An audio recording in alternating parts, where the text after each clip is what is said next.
Pre-warning, you guys, I got my order of Moose Run coffee today, and I'm loving it. It's doing its job. So,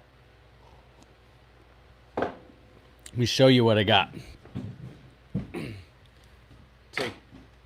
Oh, no, I'll just move this over here. Did you already start? Dude, the children are out there like... I loaded up big time. Got tons of it. Crazy. And it's working. Oh. So yeah, Moose Run back in stock. Super stoked about that. Oh, we'll just give them a little plug here. Why not? Plenty of coffee there. All right. Welcome back to the channel. If you're watching this, then you are tuning in to the Snowball Bible reading plan. We've been working our way through the Bible, starting with the smallest books, going towards the largest books in the Bible, and today we are on the second half of the book of Judges. If you missed the last live stream, it was 2 days ago, on the 12th, June 12th, 2023. For you futuristic viewers out there. Roman Jeeper, shalom, brother. The first half of Judges is awesome. So you missed out. Go back and watch that video or read the first half of Judges up to chapter 11. So we read chapter 1 through chapter 10. And now we're picking up in chapter 11. And I'm going to give it a minute for people to jump on here. For those who are watching later, if you want to support our channel, there are links in the description. There's Patreon, Cash App. We also have a website. If you want to get an awesome t-shirt, we sell those. SanctifiedSupplyCo.com. We do appreciate your support. Make sure you like and subscribe and share this video. That helps the channel out a lot too. We're trying to get so many watch hours in so that we can link products to our videos. We don't make any money on the YouTube videos, but that's, not our goal, because you have to put advertisements on the videos anyways, and we don't really want to pump that garbage into everybody's stream. But anywho, those are ways you can support us if you feel so called to do so. Yeah, you guys are awesome, Roman Jeeper. We also have a Patreon. That reminds me. Thank you. Roman's one of our patrons. And this just in. We have a new points system on our website for frequent buyers. So that would be you, Roman, and a lot of you that watch our channel. There are ways. So if you recommend us to a friend and they make a purchase, you get $5. And they get $5 off their order. And so that's something that Lucia just set up today. That's super exciting. And okay, Lucia, you're going to have to do your own advertising. Thank you. Sorry. Hey, brother. Hooter and Torless here. Shalom, brother. It's good to see you, man. I've been really enjoying your videos. Keep up the good work, brother. I especially liked that message about the fire. When you're in the fire, it hurts and it burns, but at the end of it, when the fire goes out, you're still just illuminated. That coal is still just shining from within. I thought that was like an amazing image that it paints of the light that he instills in us, so that it continues to shine through us, in spite of us. Praise Yah. All right, so without any further ado, let's just go ahead and jump into the reading, shall we?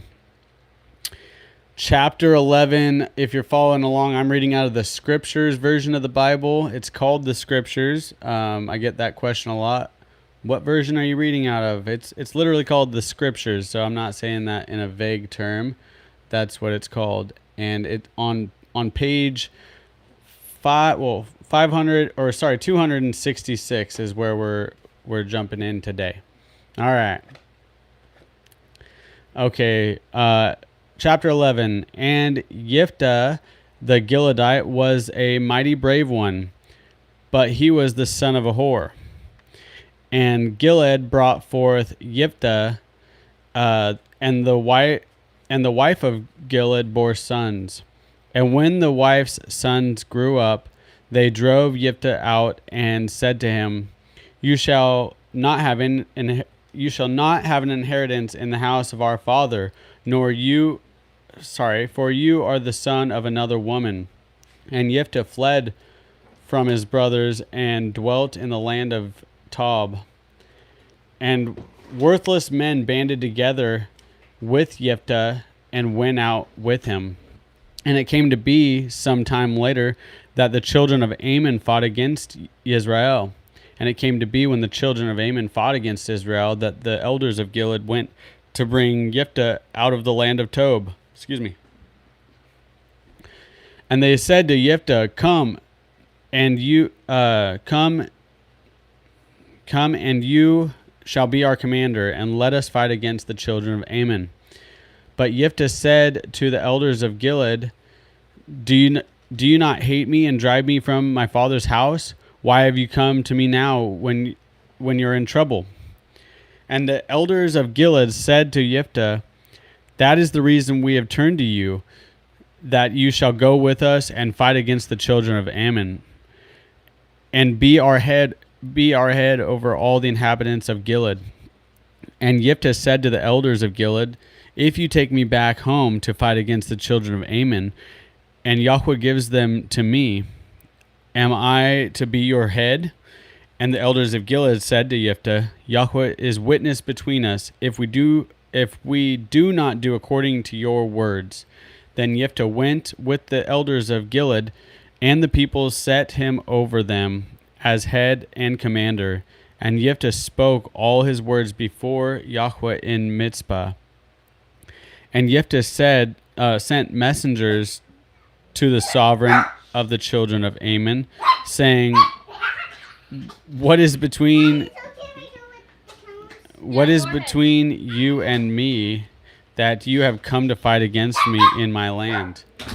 Oh yeah, lots of distractions. What can I throw at these dogs? Ha!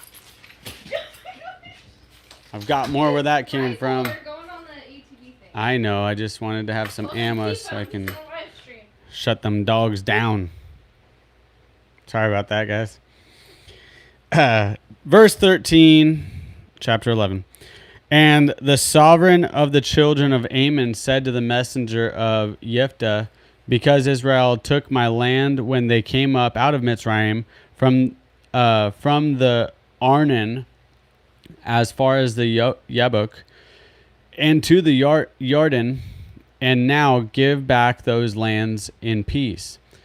But Yiftah said, I'll get it together. Stick with me, guys. But Yiftah again sent messengers to the sovereign of the children of Ammon, and said to him, "This is what Yiftah said: Israel did not take the land of Moab, nor the land of the children of Ammon. For when they came up from Mitzrayim, and Israel walked through the wilderness as far as the Sea of Reeds, and came to Kadesh, then Israel sent messengers to the sovereign of Edom, saying, Please let me pass over through your land. But the sovereign of Edom would not listen, and they also sent to the sovereign of Moab, but he refused. So Israel stayed at Kadesh.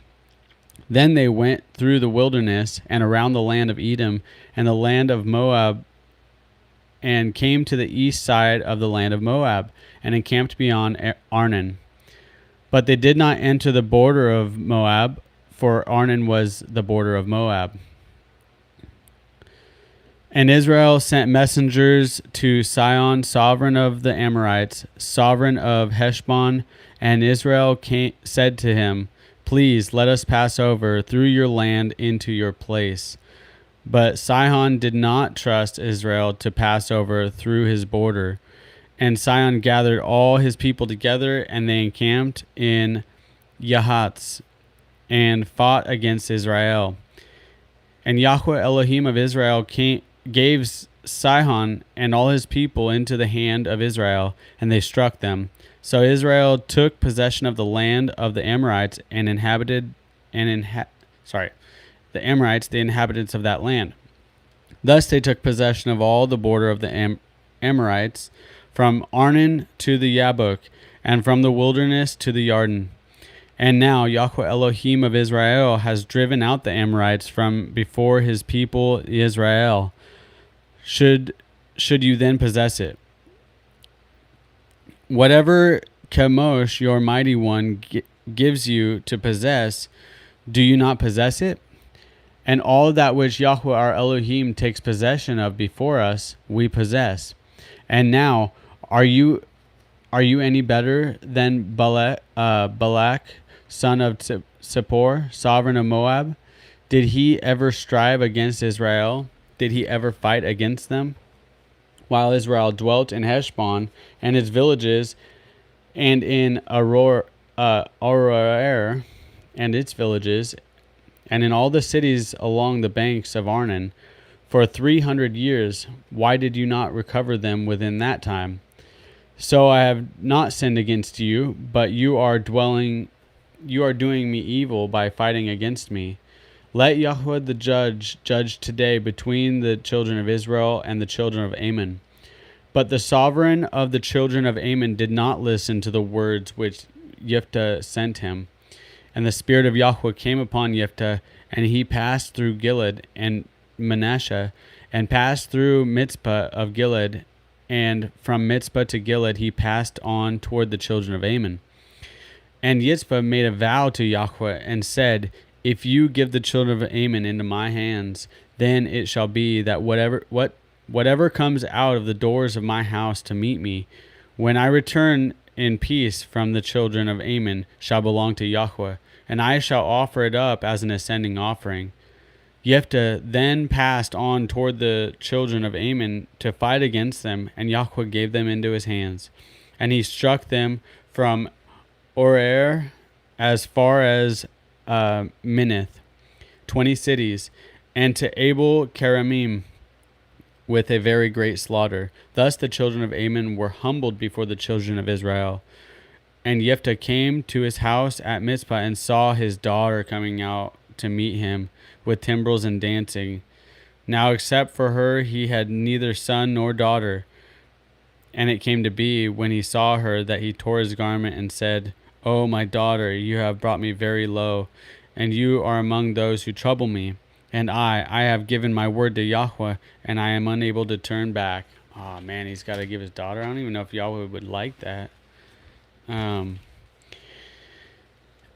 she said to him, my father, if you have given your word to Yahweh, do to me according to what has gone out of your mouth, because Yahweh has taken vengeance for you upon your enemies, the children of Ammon. And she said to her father, let this be done for me. Let me alone for 2 new moons, and let me go and wander in the mountains and bewail my maidenhood, my friends and I. Then he said, go, and he sent her away for 2 new moons, and she went with her friends and bewailed her maidenhood on the mountains. And it came to be at the end of the 2 new moons that she returned to her father, and he did to her as he had vowed, and she knew no man. And it became a salute in Israel that the daughters of Israel went every year for 4 days to lament the daughter of Jephthah the Gileadite. Brutal. Chapter 12. And the men of Ephraim gathered together and passed over toward Saphon, and said to Jephthah, why did you pass over to fight against the children of Ammon, and did not call us to go with you? We are going to burn your house over you with fire. I think they took it a little hard, don't you? And Jephthah said to them, my people and I were in a great struggle with the children of Ammon. And when I called you, you did not save me out of their hands. And I saw that you would not save me, and I took my life in my hands and went over against the children of Ammon. And Yahweh gave them into my hands. And why have you come up to me today to fight against me? Jephthah then gathered together all the men of Gilead and fought against Ephraim. And the men of Gilead struck Ephraim because they had said, "You Gileadites are refugees of Ephraim." In the midst of Ephraim, in the midst of Manasseh. And Gilead captured the fords of the Jordan and faced Ephraim. And it came to be, when the fugitives of Ephraim said, "Let me pass over," the men of Gilead said to them, You are an Ephraimite. Ephraimite. If he said, let me pass over, the men of Gilead said to him, "You are an Ephraimite." If he said, "No," then they would say to him, "Please say Shebboleth." And he would say Shebboleth, for he was unable to pronounce it right. Different dialects, I assume. Then they seized him and slew him at the fords of the Jordan. And at that time there fell 42,000 Ephraimites. Brutal. And Jephthah ruled Israel 6 years, and Jephthah the Gileadite died and was buried in one of the cities of Gilead. And after him, Ibzan of Bethlehem ruled Israel. And he came to have 30 sons and 30 daughters. He sent abroad and brought in 30 daughters from it for his sons. And he ruled Israel 7 years.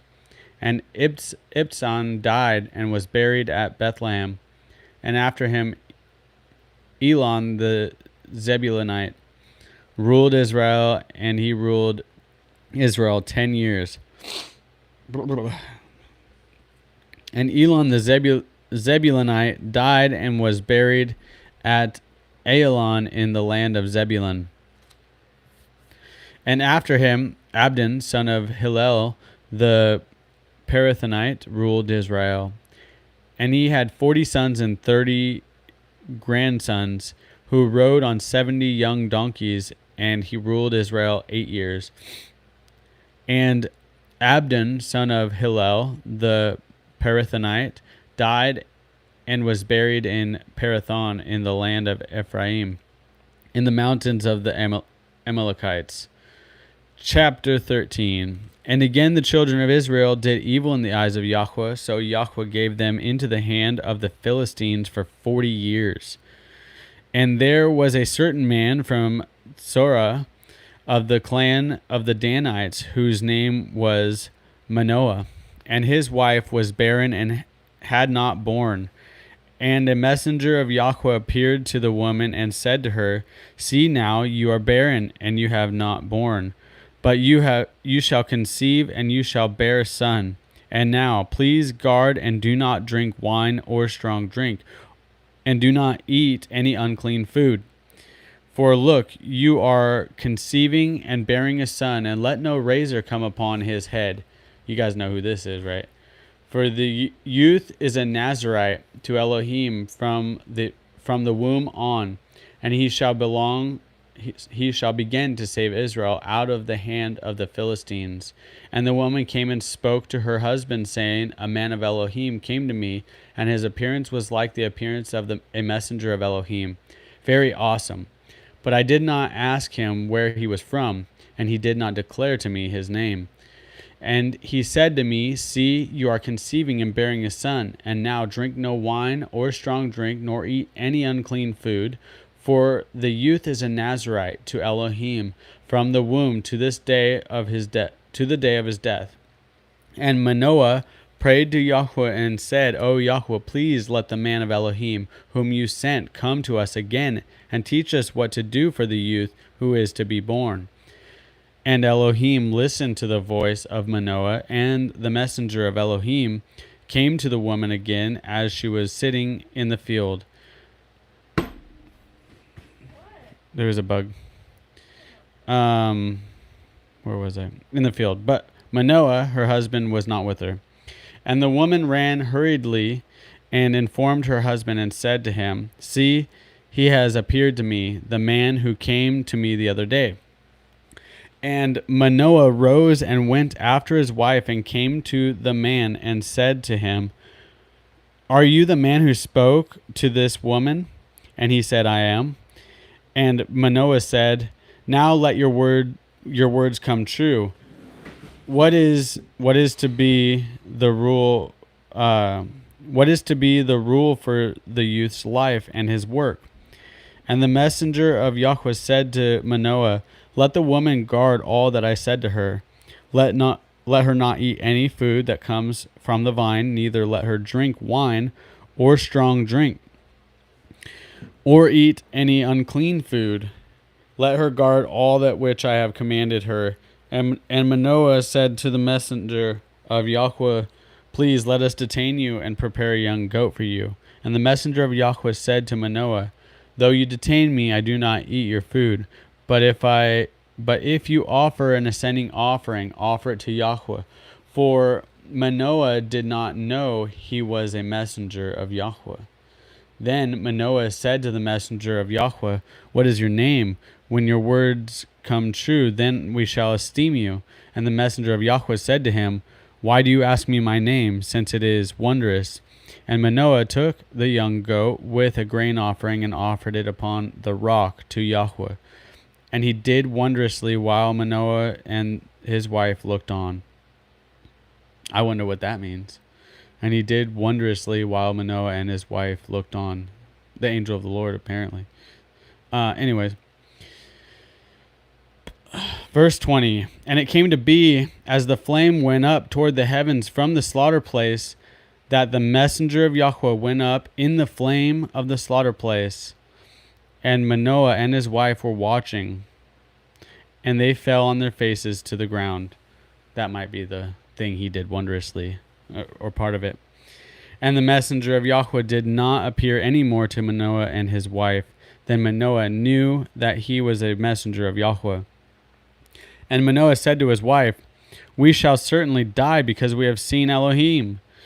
But his wife said to him, "If Yahweh had been pleased to put us to death, he would not have accepted an ascending offering and a grain offering from our hands, nor would he have shown us all this, nor would he have let us hear the like of this." So the woman bore a son and called his name Shimshon, Samson. And the child grew, and Yahweh blessed him, and the spirit of Yahweh began to move him at Mahanadan, between Sora and Eshtaol. Chapter 14. And Shimshon, that's going to be hard for me. Sounds like I have like a speech impediment. And Shimshon went, or sounds kind of like I'm Asian or something. Shimshon, sorry. And Shimshon went down to Timnah and saw a woman in Timnah of the daughters of the Philistines. And he went up and informed his father and mother, saying, "I have seen a woman in Timnah of the daughters of the Philistines. Now take her for me for a wife." But the father and mother said to him, "Is there no woman among the daughters of your brothers or among all my people that you should take a wife from the uncircumcised Philistines?" And Samson said to his father, "Take her for me, for she is pleasing to my eyes." However, his father and mother did not know that it was of Yahweh, that he was seeking an occasion to move against the Philistines. For at this time the Philistines were ruling over Israel. That's interesting what was just said right there. He allowed Samson to be enamored by this Philistine woman. However, his father and mother did not know that it was of Yahweh that he was seeking an occasion to move against the Philistines. For at this time the Philistines were ruling over Israel. So through this whole thing, we know the story, right? Samson ends up taking them all out, essentially, and they were no longer slaves to them. Verse 5. Then Samson went down to Timnah with his father and mother, and came to the vineyards of Timnah, and saw a young lion roaring as it met him. And the spirit of Yahweh came mightily upon him, and he tore it apart as the tearing apart of a young goat with nothing in his hand. But he did not make known to his father or mother what he had done. And he went down and spoke to the woman, and she pleased Samson well. And when he returned later to take her, he turned to look at the carcass of the lion and saw a swarm of bees and honey in the carcass of the lion. And he took some of it in his hands and went along eating. And he came to his father and mother and gave them, and they ate. But he did not make known to them that he took the honey out of the carcass of the lion. So his father went down to the woman, and Samson gave a feast there, for the young men used to do so. And it came to be, when they saw him, that they brought 30 companions to be with him. And Samson said to them, "Please let me put forth a riddle to you. If you clearly solve and explain it to me within 7 days of the feast, then I shall give you 30 linen garments and 30 changes of garments. But if you are unable to explain it to me, then you shall give me 30 linen shirts and 30 changes of garments." And they said to him, "Put forth your riddle, and let us hear it." And he said to them, "Out of the eater came forth food, and out of the strong came forth sweetness." And for 3 days they were unable to explain the riddle. And it came to be on the 7th day that they said to Samson's wife, "Entice your husband to explain the riddle to us, or else we burn you and your father's house with fire. Have you invited us in order to take what is ours? Is it not?" And Samson's wife wept before him and said, "You only hate me, and you do not love me. You have put forth a riddle to the sons of my people, but you have not explained it to me." And he said to her, "Look, I have not explained it to my father or mother, and should I explain it to you?"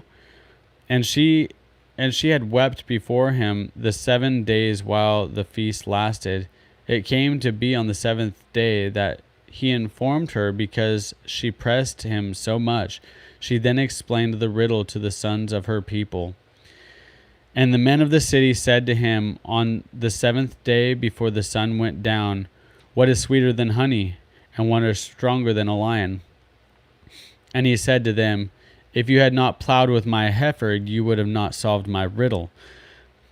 And the Spirit of Yahweh came upon him mightily, and he went down to Ashkelon and struck 30 of their men, stripped them, and gave their changes of garments to those who had explained the riddle. And his displeasure burned, and he went back up to his father's house. And Samson's wife was given to his companion, who had been his friend. Chapter 15. And it came to be, after some time in the days of the wheat harvest, that Samson visited his wife with a young goat. And he said, let me go into my wife into her room." But her father would not permit him to go in. And her father said, "Indeed, I thought that you hated her intensely, so I gave her to your companion. Is not her younger sister better than she? Please take her instead." And Samson said to them, "This time I am blameless regarding the Philistines, if I do evil to them." And Samson went and caught 300 foxes, and took torches, and turned them tail to tail, and put a torch between each pair of tails, and set the torches on fire, and sent them out into the standing grain of the Philistines, and burned up both the shocks and standing grain, even the vineyards and olive trees. And the Philistines said, "Who did this?" And they answered, "Samson, the son-in-law of the Timnite, because he took away his wife and gave her to his companion." Then the Philistines went up and burned her and her father with fire. And Samson said to them, "Though you do this, yet I shall be avenged on you, and after that I cease." And he struck them hip and thigh, a great slaughter, and went down and dwelt in the cleft of the rock of Edom. The Philistines then went up and encamped in Yehudah, and spread out against Lehi. And the men of Yehuda said, "Why have you come up against us?" And they answered, "We have come up to bind Samson and to do to him as he has done to us." Then 3,000 men of Yehuda went down to the cleft of the rock of Edom and said to Samson, "Do you not know that the Philistines are rulers over us? Why have you done this to us?" And he said to them, "As they did to me, so I did to them." And they said to him, "We have come down to bind you and give you into the hand of the Philistines." And Samson said to them, "Swear to me not to fall on me yourselves." And he spoke to him, and they spoke to him, saying, "No, but we are certainly going to bind you, and you shall, and certainly going to bind you, and shall give you into their hands, but certainly not kill you." So they bound him with 2 new ropes, and brought him up from the rock. When he came to Lehi, the Philistines came shouting to meet him, and the Spirit of Yahweh came mightily upon him, and the ropes that were on his arms became like flax that is burned with fire, and his bonds broke loose from his hands. And he found a fresh jawbone of a donkey, and put out his hand and took it, and struck 1,000 men with it. And Samson said, "With a jawbone of a donkey, 1 heap, 2 heaps, with the jawbone of a donkey, I have stricken 1,000 men." I love that part of the story. And it came to be, when he had ended speaking, that he threw the jawbone from his hand and called that place Ramath Lehi. And he became very thirsty and cried out to Yahweh and said, "You have given this great deliverance by my hand and your servant, and now am I to die of thirst and fall into the hands of the uncircumcised?" This is super cool, and most people probably don't realize this. And Elohim split the hollow place that is in Lehi, and water came out, and he drank. Oh, maybe this isn't what I was thinking. Anyways, he split the hollow place that is in Lehi, and the water came out, and he drank. And his spirit came back, and he revived. So he called its name En Hakor, which is in Lehi to this day. And he ruled Israel 20 years in the days of the Philistines. So he allowed that whole tragic story with Samson's wife to go down so that he could deliver the Israelites from the Philistines. Chapter 16. And Samson went to to Asa. Doesn't that kind of sound silly? Shimshon. And Samson went to Asa and saw a woman there, a whore, and went into her. The Azathite saying, "Samson has come here." So they went round and lay in wait for him all the night in the gate of the city, and kept silent all night, saying, "In the morning, when it is daylight, then we shall kill him." Now Samson lay until midnight, and rose at midnight, and took hold of the doors of the gate of the city, and the 2 gateposts, and pulled them up with the bar, put them on his shoulders, and took them to the top of the hill that faces Hebron. And it came to be afterward that he loved a woman in the Wadi Sorek, whose name was Delilah. And the princes of the Philistines came up to her and said to her, "Entice him, and find out where his great strength lies, and see by what we might overpower him. Then we shall bind him to humble him, and let us give you, each one of us, 1,100 pieces of silver." It's quite the purse. And Delilah said to Samson, "Please reveal to me where your great strength lies, and by what you might be bound to humble you." Pretty straightforward. She's just asking him straight up. And Samson said to her, "If they bind me with 7 fresh cords, not yet dried, then I shall be weak and be like any other man." And the princess of the Philistines then brought her 7 fresh cords, not yet dried, and she bound him with them. While those lying in wait stayed with her in the room, and she said to him, "The Philistines are upon you, Samson." But he broke the cords as a strand of yarn breaks when it touches fire. So the secret of his strength remained unknown. And Delilah said to Samson, "Look, you have mocked me and spoken lies to me. Now, please reveal to me what you by what you might be bound." And he said to her, "If they bind me tightly with new ropes that have never been used, then I shall be weak and be like any other man." And Delilah took new ropes and bound him with them, and said to him, "The Philistines are upon you, Samson, and those lying in wait are sitting in the inner room." But he broke them off his arms like a thread. So Delilah said to Samson, "Until now you have mocked me and spoken lies to me. Reveal to me how you might be bound." And he said to her, "If you weave the 7 locks of my head with the web." And that's a verse that leads a lot of people to believe that Samson at the least had dreadlocks. Okay, doesn't mean that he was a black man. He might have been. I don't know. That's a debate for somebody else to have. But he definitely had locks. If you weave the 7 locks of my head with the web, not to get derailed, then she fastened it with a pin and said to him, "The Philistines are upon you, Samson." But he woke from his sleep and pulled out of the pin of the loom and of the web. Then she said to him, "Do you say I love you when your heart is not with me?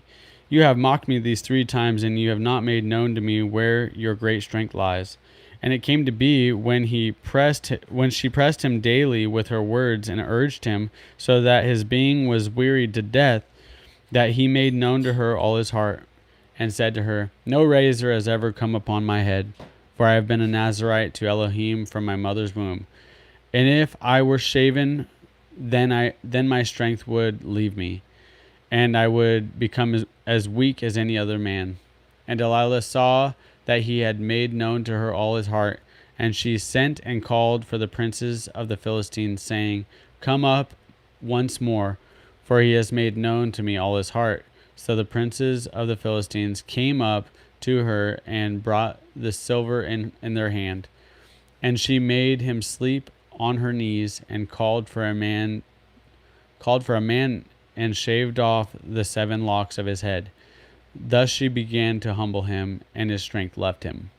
And she said, "The Philistines are upon you, Samson." And he woke from his sleep and said, "Let me go out as before, at other times, and shake myself loose." But he did not know that Yahweh had turned aside from him. So the Philistines took him and put out his eyes and brought him down to Asa and bound him with bronze shackles, and he became a grinder in the prison. But the hair of his head began to grow again after it had been shaven. And the princes of the Philistines gathered to slaughter a great slaughtering to Dagon, their mighty one, and to rejoice. And they said, "Our mighty one has given Samson, our enemy, into our hands."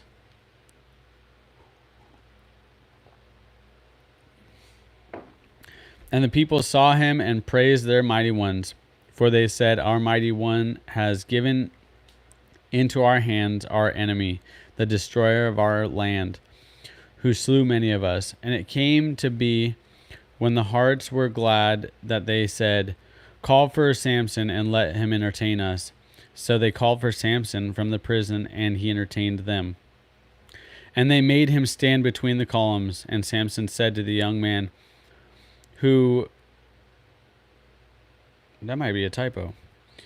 And Samson said to the young man who was holding his hand, "Let me alone, and let me feel the columns which support the house, so that I lean on them."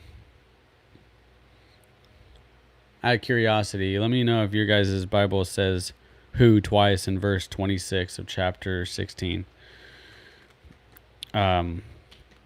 So he said, "Let me feel the columns that I might lean on them." Verse 27. And the house was filled with men and women, and all the princes of the Philistines were there. And about 3,000 men and women were on the roof who watched Samson entertaining. So how many people we got? We got house filled with men and women, and all the princes of the Philistines were there. And about 3,000 men and women were on the roof who watched Samson entertaining. And Samson called to Yahweh, saying, O Master Yahweh, remember me, I pray. Strengthen me, I pray, only this time. O Elohim, let me avenge myself on the Philistines with vengeance for my 2 eyes.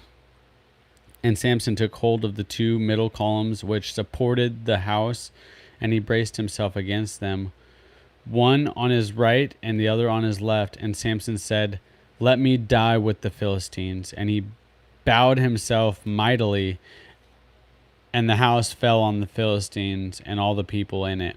And the dead that he killed at his death were more than he had killed in his life. Dang. And his brothers and all his father's household came down and took him and brought him to be buried, and brought him up and buried him between Sora and Eshtaol in the burial site of his father Manoah. And he had ruled Israel 20 years. Chapter 17. And there was a man from the hill country of Ephraim whose name was Mikahu. Mikahu.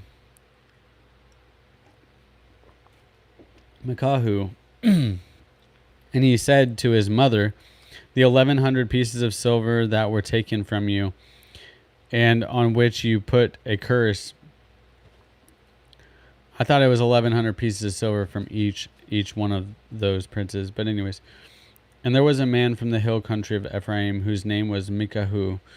And he said to his mother, the 1,100 pieces of silver that were taken from you, and on which you put a curse, even saying it in my ears, look, this silver is with me, I took it. And his mother said, blessed be Yahweh, blessed of Yahweh be my son. And he gave back the 1,100 pieces of silver to his mother. And his mother said, I had truly set apart the silver from my hand to Yahweh for my son, to make a carved image and a molded image, and now I give it back to you. And he gave the silver back to his mother, and his mother took 200 pieces of silver and gave them to the silversmith, and he made it into a carved image and a molded image, and they were in the house of Mikahu. Now the man Mikahu had a house of mighty ones, and made a shoulder garment and house idols, and he ordained one of his sons who became a priest. In those days there was no sovereign in Israel. Everyone did what was right in their own eyes. And there was a young man from Bethlehem of Yehuda, of the clan of Yehuda, and he was a Levite, and he was sojourning there. And the man went out of the city of Bethlehem in Yehuda to sojourn wherever he could find a place. And he came to the mountains of Ephraim, to the house of Micah, as he journeyed. And Micah said to him, where do you come from? And he said to him, I am a Levite from Bethlehem of Judah, and I am on my way to find a place to sojourn. And Micah said to him, dwell with me, and be a father and a priest to me, and I give you 10 pieces of silver per year, and a suit of garments, and your food. And the Levite went in. So the Levite agreed to dwell with the man, and the young man became like one of his sons to him. Then Micah ordained the Levite, and the young man became a priest, and he was in the house of Micah. And Micah said, now I know that Yahweh does good to me, since I have a Levite as a priest. Chapter 18. In those days there was no sovereign in Israel, and in those days the tribe of the Danites was seeking an inheritance for itself to dwell in. For until that day all their inheritance among the tribes of Israel had not yet fallen to them. That sounds familiar. I feel like that's kind of where a lot of us are today, right?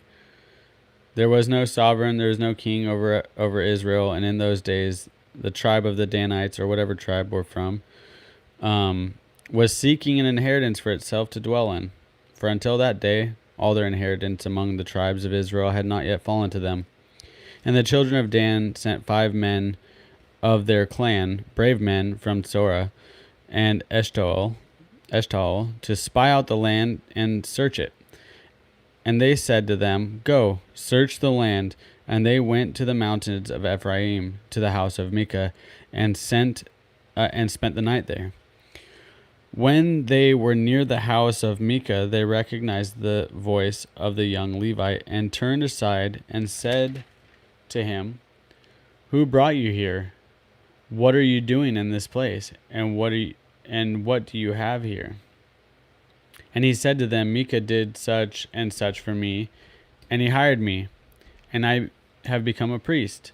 And they said to him, "Please inquire of Elohim, and he shall know whether the journey on which we are going is prosperous."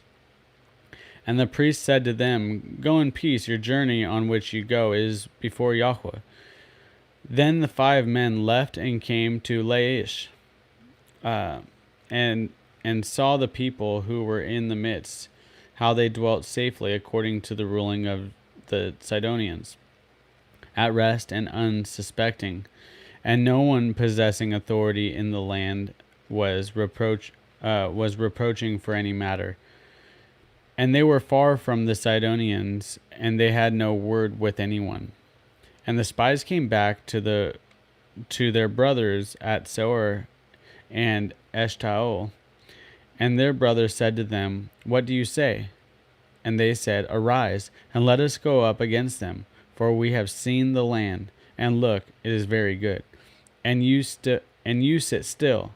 Do not hesitate to go to enter in to possess the land. When you go, you are to come to an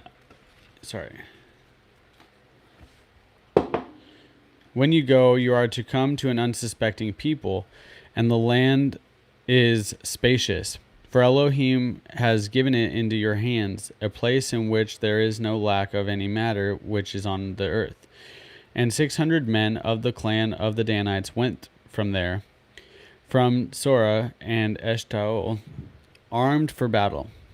And they went up and encamped in Kiriath Yearim in Yehuda. Therefore they call that place Mahanadan to this day. See, it is west of Kiriath Yearim. And they passed over from there to the mountains of Ephraim, and came to the house of Micah. And the 5 men who had gone to spy out the land of Laish answered and said to their brothers, "Do you know that there are in these houses a shoulder garment, and house idols, and a carved image, and a molded image? And now you know what to do." And they turned aside there, and came to the house of the young Levite man, and the house of Micah, and greeted him. And the 600 men armed for battle, who were of the children of Dan, stood by the entrance of the gate. And the 5 men who had gone to spy out the land went up and entered there, and took the carved image, and the shoulder garment, and the house idols, and the molded image, while the priest stood at the entrance of the gate with the 600 men who were armed for battle. And these went to Micah's house, and took the idol, and the shoulder garment, and the house idols, and the molded image. Then the priest said to them, "What are you doing?" And they said to him, "Be silent. Put your hand over your mouth, and come with us, and be a father and a priest to us. It is better for you to be a priest to the household of one man, is it better for you to be a priest to the household of one man, or that you be a priest to the tribe and the clan of Israel?" And the heart of the priest was glad, and he took the shoulder garment, and the house idols, and the carved image, and took his place among the people. And they turned and went, and put the little ones in, and the livestock, and the valuables in front of them. They had gone some distance from the house of Micah when the men who were in the houses near Micah's house gathered together and overtook the children of Dan, and called out to the children of Dan. So they turned around and said to Micah, "What is the matter that you have gathered such a company?"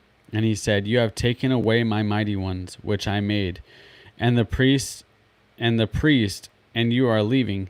Now what more do I have? What is this that you say to me? What is the matter?"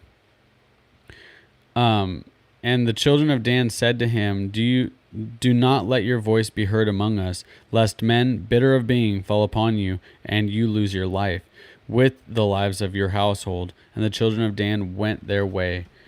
And when Micah saw that they were too strong for him, he turned and went back to his house. Then they took what Micah had made, and the priests who had belonged to him, and went to Laish, to a people who were at rest and unsuspecting, and struck them with the edge of the sword, and burned the city with fire. And there was no deliverer, because it was far from Sidon, and they had no word with anyone. And it was in the valley that belonged to Beth Roab. And they rebuilt the city and dwelt there. And they called the name of that city Dan, after the name of Dan their father, who was born to Israel. But previously the name of the city was Laish. And the children of Dan set up for themselves a carved image. And Yehohanan, son of Gershom, son of Manasseh, and his sons were priests to the tribe of Dan until the day the land was taken into exile. And they set up for themselves the carved image of Micah, which he had made all the days that the house of Elohim was in Shiloh. Chapter 19. And it came to be in those days, when there was no sovereign in Israel, that there was a certain Levite sojourning on the further side of the mountains of Ephraim. And he took for himself a concubine from Bethlehem in Yehudah.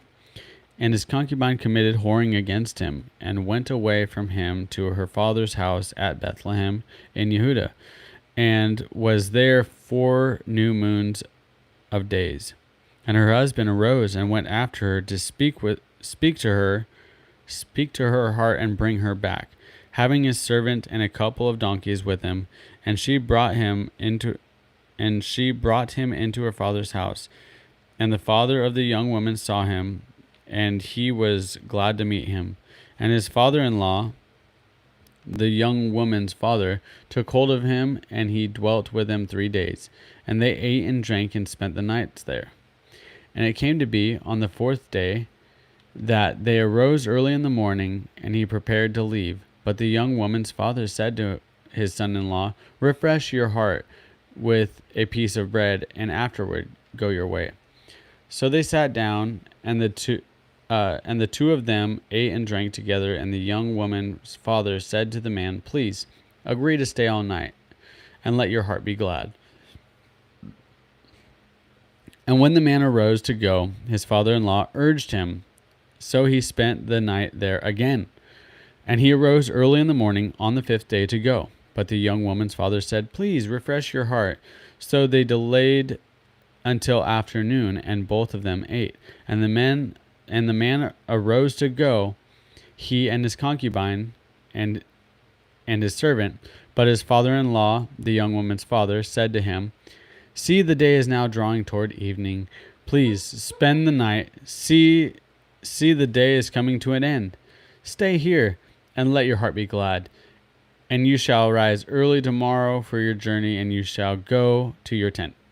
But the man would not stay that night, and he arose and left, and came to a place opposite Jebus, that is Jerusalem, and with him there were 2 saddled donkeys, and his concubine with him.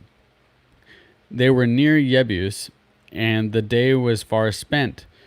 And the servant said to his master, "Come, please, let us turn aside into the city of the Jebusites, and spend the night in it." And the master said to him, "Let us not turn aside here into a city of foreigners, who are not of the children of Israel, but we shall pass over to Geba.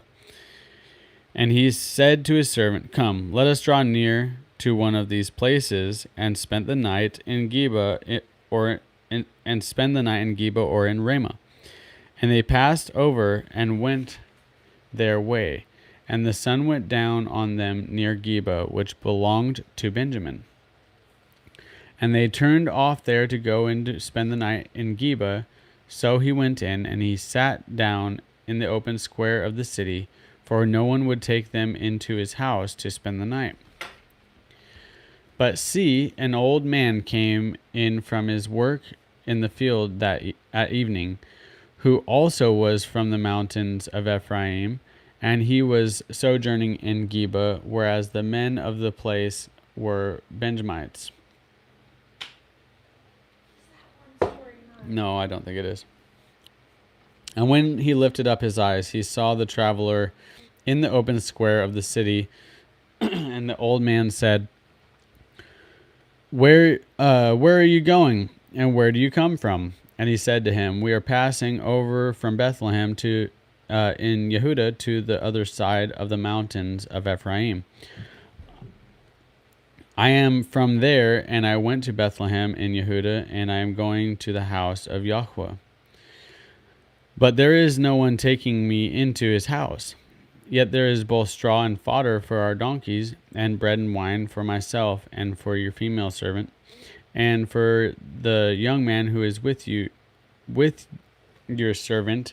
There is no lack of any matter. And the old man said, Peace be with you. However, let all your needs be on me. Only do not spend the night in the open square. And he brought him into his house and gave fodder to his donkeys, and he washed their feet and ate and drank.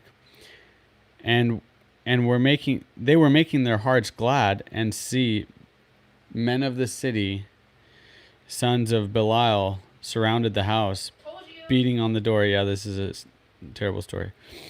And they spoke to the master of the house, the old man, saying, Bring out the man who came to your house, so that we may know him. But the master of the house, went out to them and said to them, No, my brothers, I beg you, do no evil, since this man has come into my house. Do not sow this folly. Look, here is my maiden daughter, and the man's concubine. Let me bring them out now and humble them, and do with them what is good in your eyes. But do not do such foolish matter to this man. Which is still messed up what he did. I don't know. But the men would not listen to him, so the man took hold of his concubine and brought her out to them, and they knew her and rolled themselves on her all night until morning, and let her go when the day began to break. And as morning appeared, the woman came back and fell down at the door of the man's house where her master was, till it was light. And her master rose up in the morning and opened the door of the house and went out to go his way, and saw his concubine fallen at the door of the house with her hands on the threshold. And he said to her, Rise up and let us go. But there was no answer. Then he took her on his donkey, and the man rose and went to his place, and came into the house, and took a knife, and took hold of his concubine, and cut her up limb by limb into 12 pieces, and sent her throughout all the borders of Israel.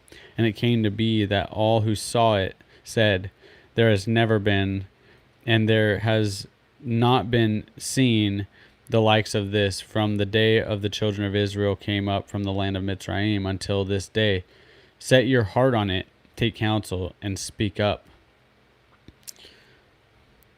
This is one of the tribes, man, that let this happen. This is the town of the Benjamites.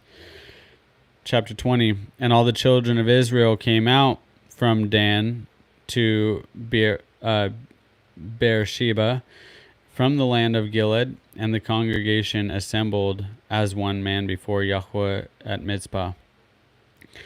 And the leaders of all the people, all the tribes of Israel, presented themselves in the assembly of the people of Elohim, 400,000 foot soldiers who drew the sword. And the children of Benjamin heard that the children of Israel had gone up to Mizpah. And the children of Israel said, "Speak up. How did this evil come about?" And the man, the Levite, husband of the woman who was murdered, answered and said, "My concubine and I went to Geba, which belongs to Benjamin, to spend the night. And the masters of Geba rose against me and surrounded the house at night because of me. They thought to kill me. But instead they humbled my concubine, and she died. Then I took my concubine and cut her in pieces and sent her throughout all the land of the inheritance of Israel, because they committed wickedness and folly in Israel. Look, you are all the children of Israel. Speak and give your counsel here." And all the people rose as one man, saying, "Let not one of us go to his tent, nor any of us turn back to his house. And now this is what we do to Geba. Go against it by lot. And we shall take 10 men out of every 100 throughout all the tribes of Israel, and 100 out of every 1,000, and 1,000 out of every 10,000, to make food for the people, to prepare for their going to Geba in Benjamin, for all the folly they did in Israel." And all the men of Israel were gathered against the city, knit together as one man. And the tribes of Israel sent men through all the tribe of Benjamin, saying, "What is this evil that has come about among you? And now give us the men, the sons of Belial, who are in Geba, so that we put them to death and put away evil from Israel." But the children of Benjamin would not listen to the voice of their brothers, the children of Israel. So the children of Benjamin gathered together from their cities to Geba to go to battle against the children of Israel. And from their cities at that time, the children of Benjamin registered 26,000 men who drew the sword, beside the inhabitants of Geba, who registered 700 chosen men. Among all this people were 700 chosen men who were left-handed. Each one could sling a stone at a hair's breadth and not miss. And beside Benjamin, the men of Israel registered 400,000 men who drew the sword. All of these were men of battle. And the children of Israel rose and went up to Bethel and asked of Elohim. And they said, "Who of us going up first to battle against the children? Who of us going up first to battle against the children of Benjamin?" And Yahweh said, "Yehudah first." And the children of Israel rose in the morning and encamped against Geba. And the men of Israel went out to battle against Benjamin.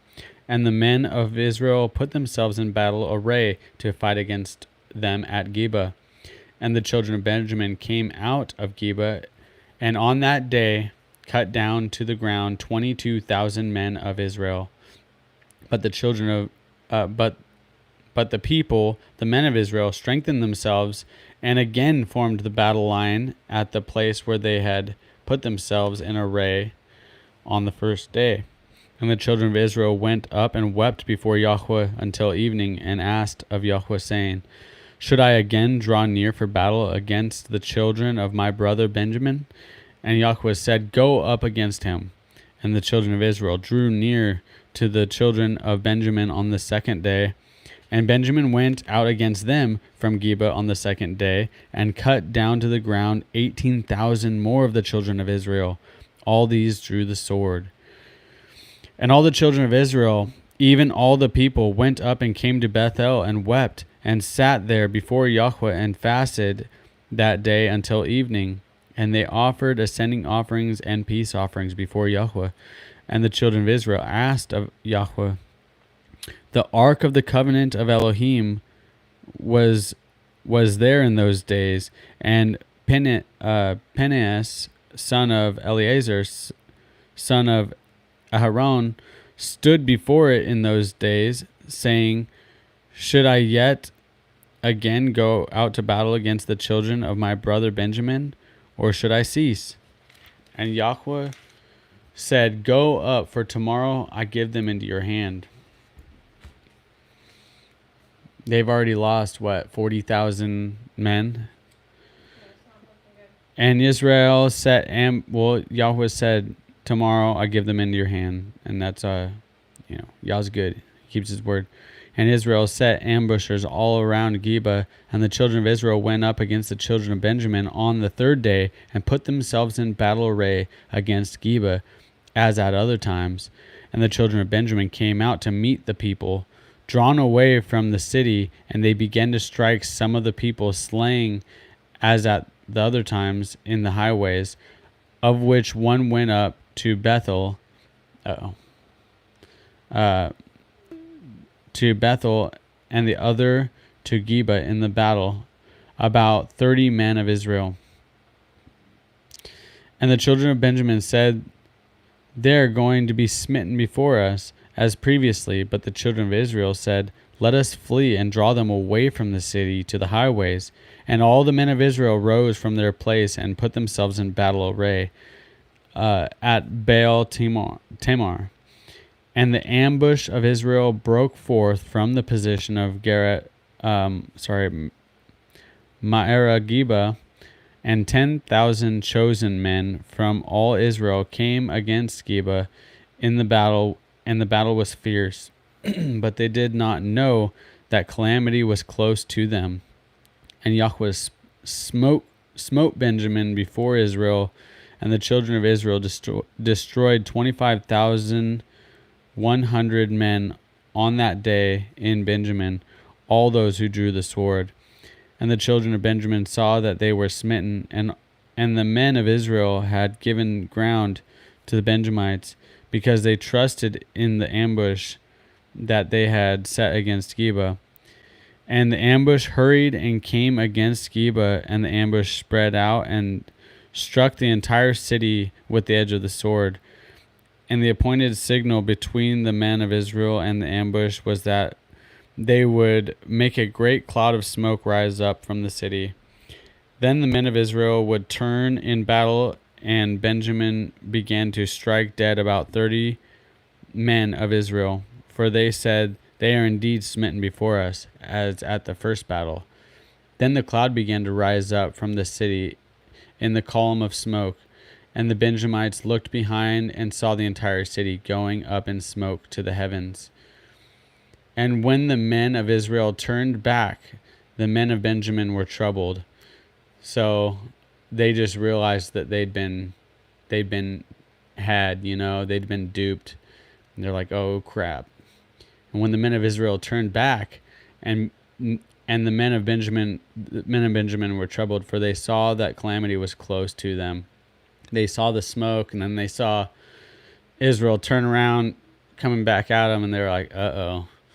And they turned their backs before the men of Israel toward the way of the wilderness, but the battle overtook them, while those who had come out of the cities were destroying them in their midst.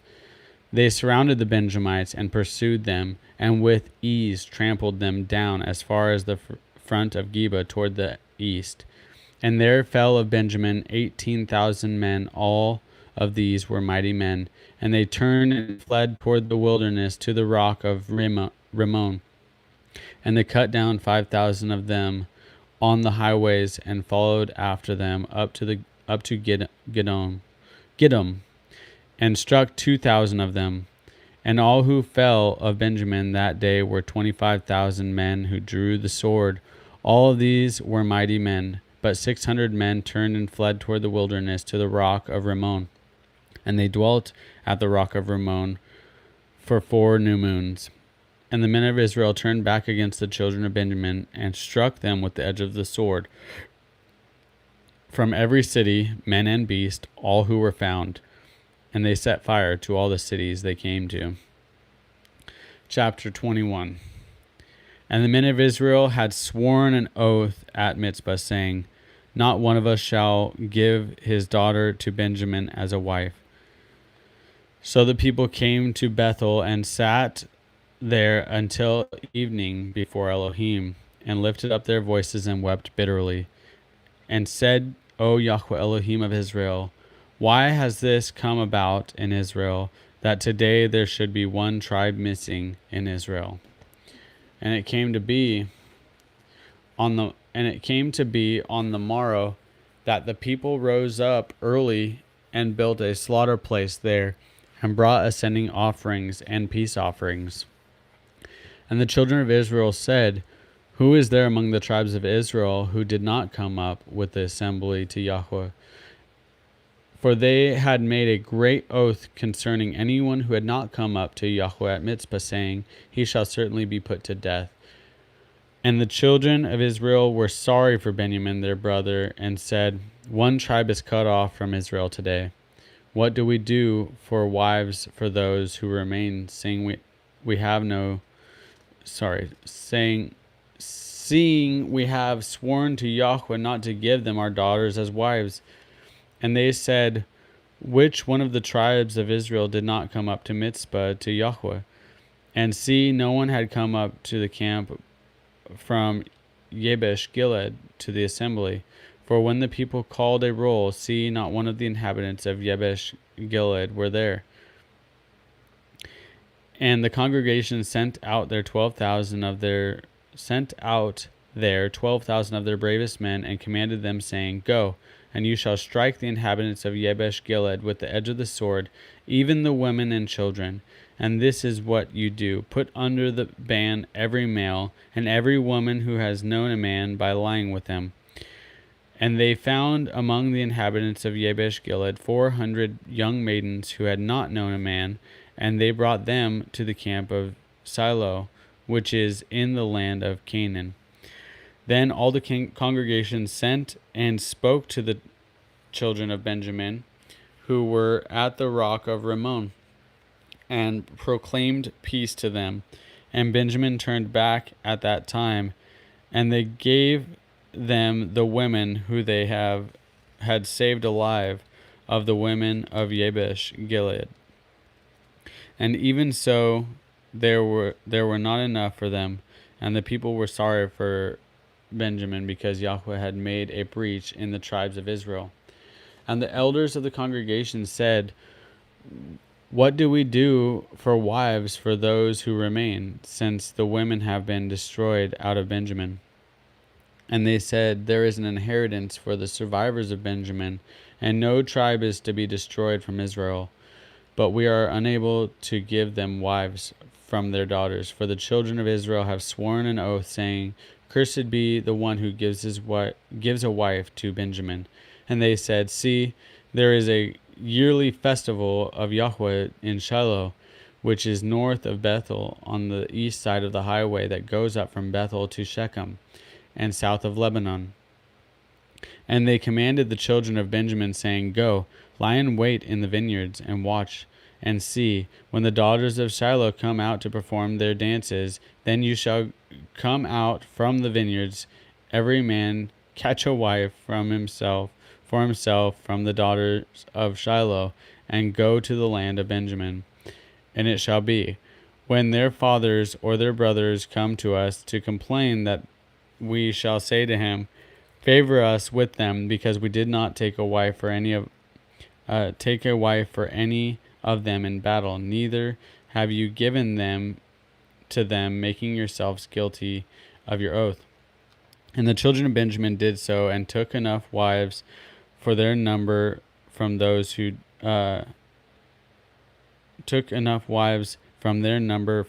danced, whom they caught. And they went and returned to their inheritance, and they rebuilt the cities and dwelt in them. And the children of Israel went from there at that time, each one to his tribe and clan, and they went from there, each one to his inheritance. In those days there was no sovereign in Israel. Everyone did what was right in his own eyes. There you have it, folks. There's a lot going on in the book of Judges.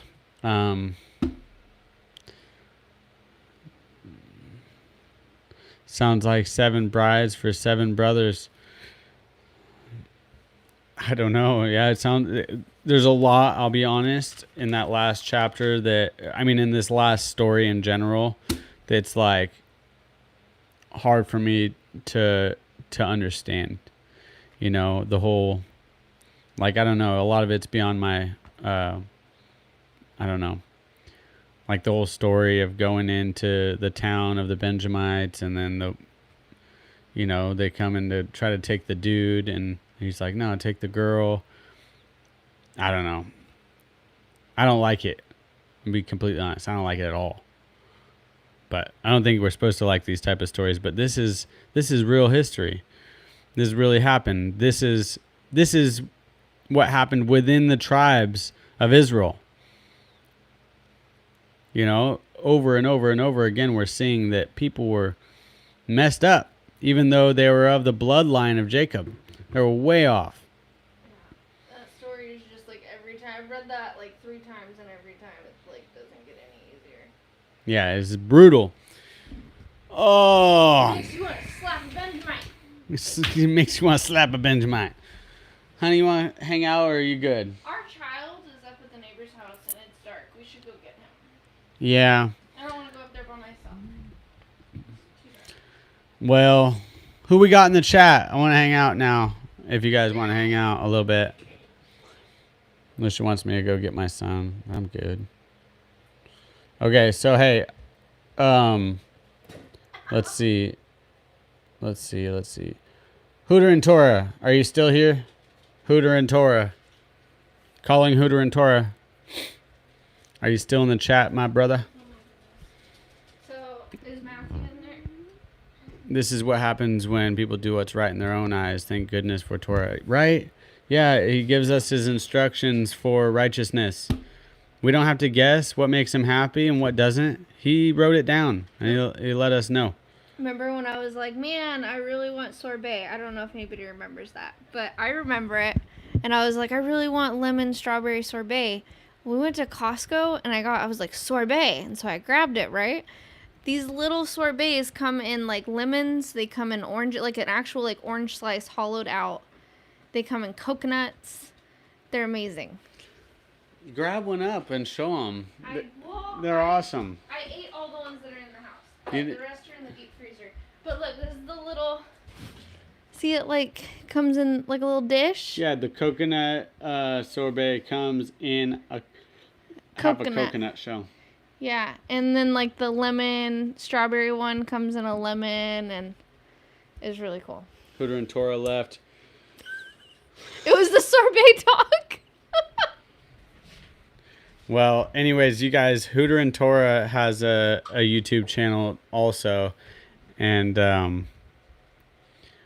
you guys should check it out. My wife was also talking about making some and sending you a pic, some sorbet or some, what else were we calling it? I don't remember. I'll eat it. That'd be cold-blooded. Taking pictures of food. That's always cold-blooded to me. I'm like, oh, look what I'm eating. I got steak and mashed potatoes. I'm going to send you a photo. No, Dino. Bad dog. Shit. Yeah, Roman Jeeper said that she needed to pack it in dry ice and send it to you. Yeah, Costco is where you get sorbet. I don't think it's organic, but it is GMO free. I made my espresso with this blend today. African. Oh, so good. So good. I haven't actually used a legitimate espresso blend before. I put in a request to have it grind up appropriately for espresso. Can I show him this? Oh, sorry. You should put his YouTube channel in the chat. We don't know how to do that. You could do it, Luce. I don't know. I don't even know how to Let me do it on this here. navigate You're YouTube. right. I'll do that. Oh wait. You gotta go to YouTube. You gotta open this. You're in YouTube. Oh, Okay. fix it. All right. So what are we reading next, you guys? Okay. Next is the book of Joshua. Yeah, there's YouTube. Yehoshua. I don't know what to do with it. Yehoshua. Okay, real quick, I'm gonna find Hooter and Torah. And you got to be careful when you look up his name because it has the word Hooter in it. Hooter in Torah, because it'll try to give you the wrong channel. Okay. Let's see. Share. Okay. Copy link. Check me out. Look at, I'm doing that. Paste. All right, you guys, if you're not already subscribed to Hooter and Torah, go on over there, show them some love if you would. Hit the thumbs up on your way out. And as always, we appreciate you being here. We love you guys. We're going to sign off here. Go grab our chitlin from the neighbor's house. And we'll see you guys again tomorrow night. That hurt? No, I just don't like. All right. All right. Love you guys. We'll catch you later. Shalom.